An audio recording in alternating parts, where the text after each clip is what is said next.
Les entretiens de Belay seront à la gastronomie ce que sont ceux de Bichat à la médecine, avaient affirmé ses fondateurs.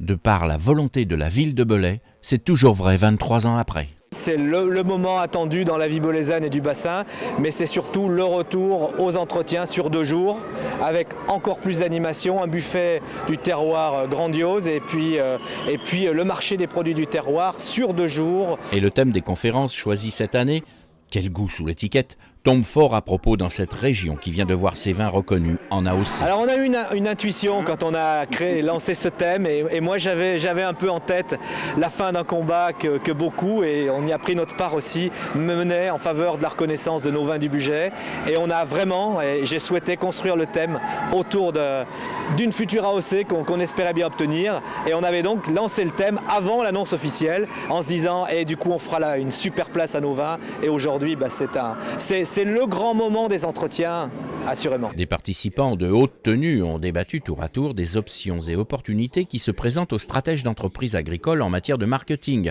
avec l'Institut Isara de Lyon. Laurence Bérard et Philippe Marchanet du CNRS insistent sur l'importance des produits et des lieux dans la valorisation des origines, sans omettre la méthode d'élaboration, surtout si celle-ci est issue d'un savoir traditionnel.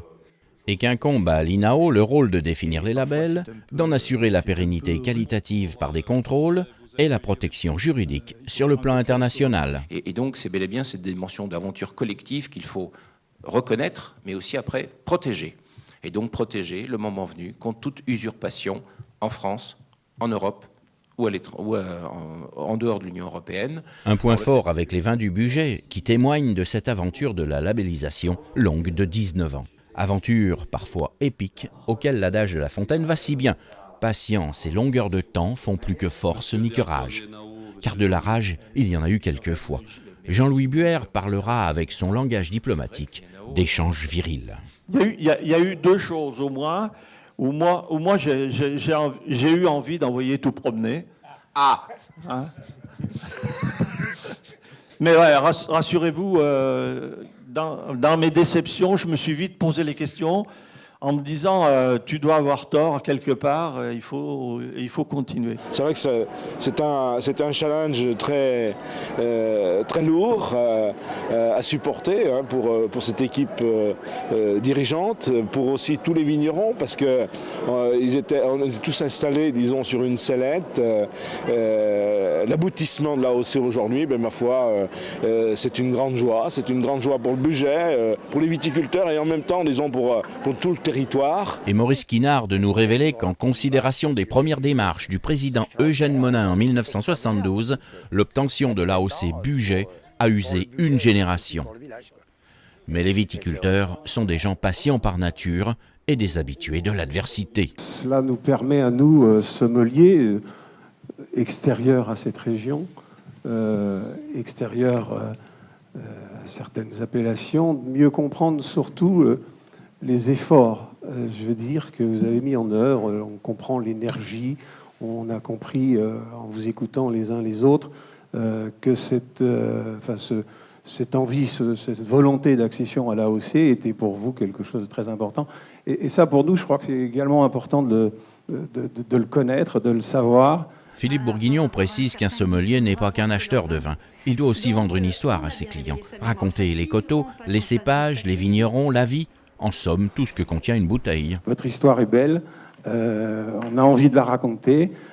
Attention, cherchez la qualité, attention à la standardisation.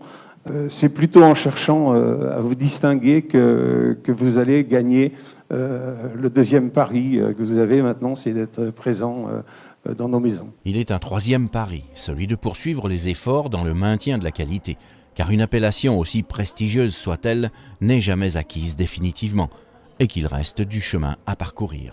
Et ce qui fait qu'aujourd'hui, on reprend notre bâton de pèlerin, si je puis dire, et on va, dans les semaines qui viennent, travailler sur le dossier de demande en appellation contrôlée de nos alcools, Mar et Fine du budget. Mais les entretiens de Belay ne sont pas concentrés qu'en un seul lieu studieux.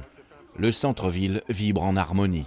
Produit du terroir dans la rue principale et distillation avec un alambic sorti de derrière les fagots.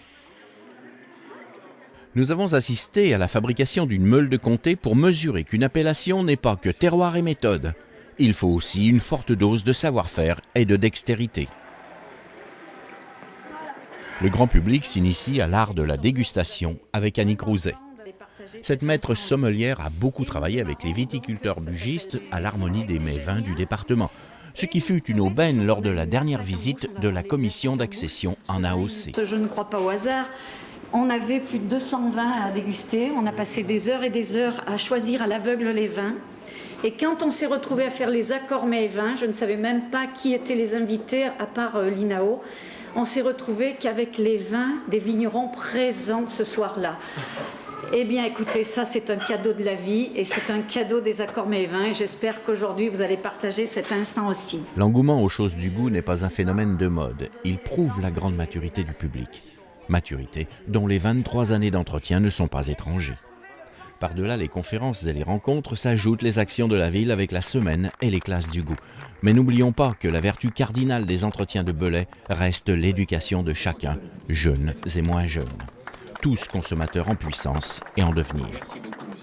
Dans la ville qu'il a vu naître, laissons la conclusion à Brillat-Savarin. Les connaissances gastronomiques sont nécessaires à tous les hommes puisqu'elles tentent à augmenter la somme des plaisirs qui leur est destinée.